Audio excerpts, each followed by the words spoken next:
Bom, então aqui agora nós estamos entrando no Parque Nacional do Cabo da Boa Esperança. Então veja lá, Cabo da Boa, Cape of Good Hope.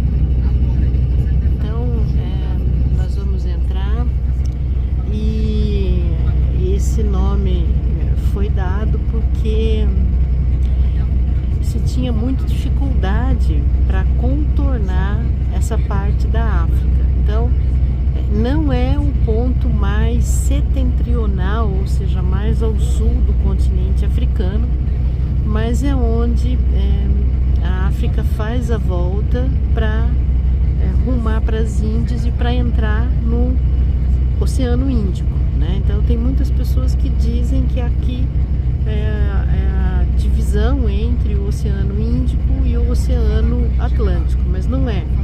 É um pouco mais para frente, no que é chamado de Cabo das Agulhas.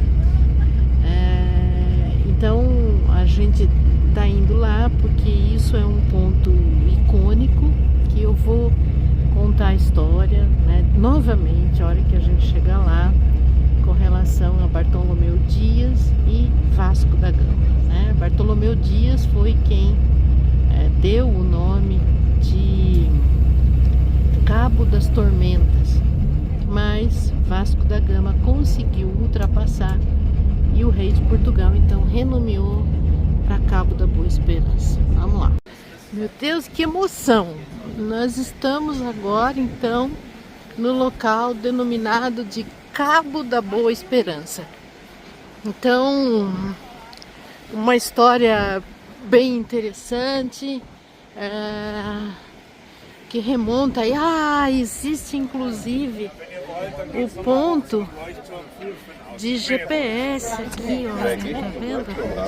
Olha lá que coisa mais linda. Existe uma fila para poder tirar fotografia aí nesse local, olha. Então observe aqui, Cabo da Boa Esperança, o ponto mais ao sul do continente africano. Isso não é verdade, porque isso fica no Cabo das Agulhas, né? E aqui está o ponto de GPS, então 34 graus, 21 minutos e 25 segundos sul, 18 graus, 28 minutos, 26 segundos leste. Então é uma disputa grande para poder tirar fotografia aqui. Então olha lá, né? Como eu tinha falado, então o Bartolomeu Dias, 1488, ele contornou, né? Estava contornando essa parte aqui e encontrou uma tormenta muito grande, voltou para Portugal, deu o nome para o rei de Cabo das Tormentas.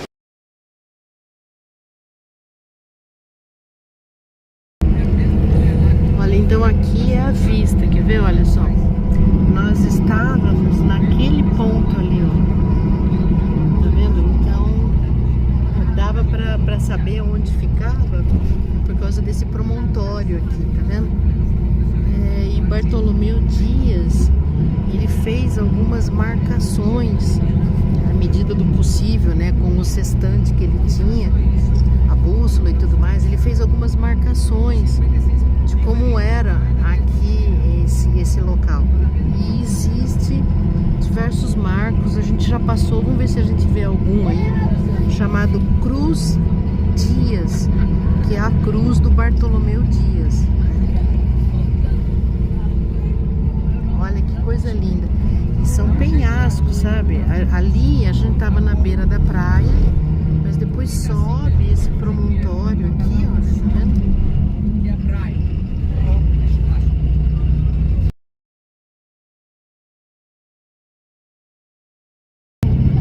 Olha, e aqui embaixo, ó, a gente consegue ver o maior antílope da África do Sul, tá vendo? Que são os elantes. Vamos ver se eu consigo dar uma... Olha lá, olha eles ali pastando. A gente viu eles no parque, sabe?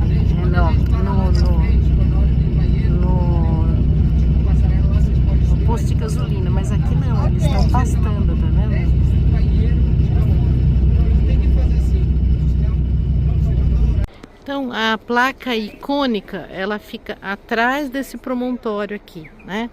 E aqui em cima a gente tem o farol do Cabo da Boa Esperança, né? Então aqui é onde ocorre o contorno, né? A viradinha do mapa da África. Então agora nós vamos subir num plano inclinado aqui para chegar bem perto do farol. É interessante porque esse bondinho aqui, ele se chama o holandês voador. E isso tem toda uma história por trás, que conta a lenda que em 1641 um pesquisador, um navegador holandês chamado Van der Decken, no seu navio, ele começou a afundar. E aí ele jurou que ele passaria por esse local, nem que ele tivesse que levasse ele para o inferno. Então, desde ele acabou morrendo, desde então existe relato que se vê então um barco do holandês voador. Olha lá, agora os dois vão se encontrar aqui, né? Os dois planos inclinados aqui vão se encontrar. Então eles falam que muitos barcos encontram um barco, né, ilusório aqui, que ele tenha o mastro quebrado e as velas rasgadas, né? E segundo a lenda, esse barco só vai desaparecer no juízo final. Então estamos chegando no final do funicular agora. Ó, legal. Ó, legal. Você quer morrer? Bom, então aqui existe um detalhe muito importante que faz com que isso se torne um mar extremamente revolto. Hoje a gente está com uma calmaria, mas em geral ele é bastante, principalmente contornando ali mais para o lado dos navios. Por quê? Porque existe duas correntes marítimas que vêm daqui. Então, ao lado direito aqui da filmagem, é da onde vem a corrente de Benguela. Ela é fria e ela vai rumo ao norte, ou seja, para esse lado. Como é que a gente sabe? Porque olha lá, tá vendo lá em cima do farol, quer ver, ó? Tem uma agulhinha ali que tá apontando para o norte, tá? Tá vendo? Olha, uma agulhinha.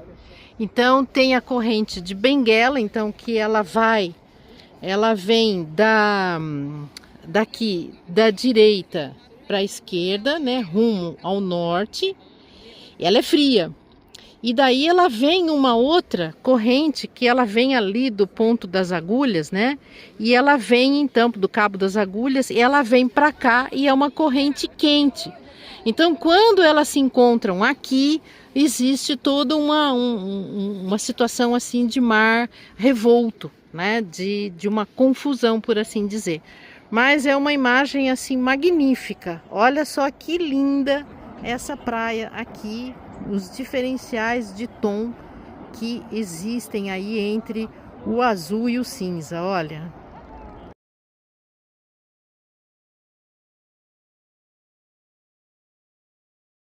Então aqui está o farol que operou de 1860 a 1919, 449 metros, e aqui tem umas setas icônicas aqui, olha, que mostra a direção. Então veja aqui o Rio de Janeiro, aqui ó, tá? O Rio de Janeiro aí tá a 6.068 quilômetros desse ponto, né? Nova York aí a 12.578. Muito legal isso, hein? Então, uau, é uma subida e tanto até aqui, viu? Lá em cima, então, o farol apontando para a direção norte, como eu falei. Olha que lindo, né? Então, aqui se justifica a lenda do holandês voador, porque observe que a situação está totalmente enevoada, né? Então a possibilidade de você ter miragens aqui é bem grande, né? Então eles até hoje enxergam o navio de Van Dier aqui, né, com o seu mastro quebrado e todas as velas rasgadas, né? Então veja que região bonita, né? Muito emocionante. Olha o promontório aqui na frente, né? Muito legal. Então agora nós nos divertimos lá em cima e estamos então descendo aqui no teleférico do holandês voador. Olha só que eu consegui ver ele lá em cima, foi muito emocionante. E agora a gente está descendo.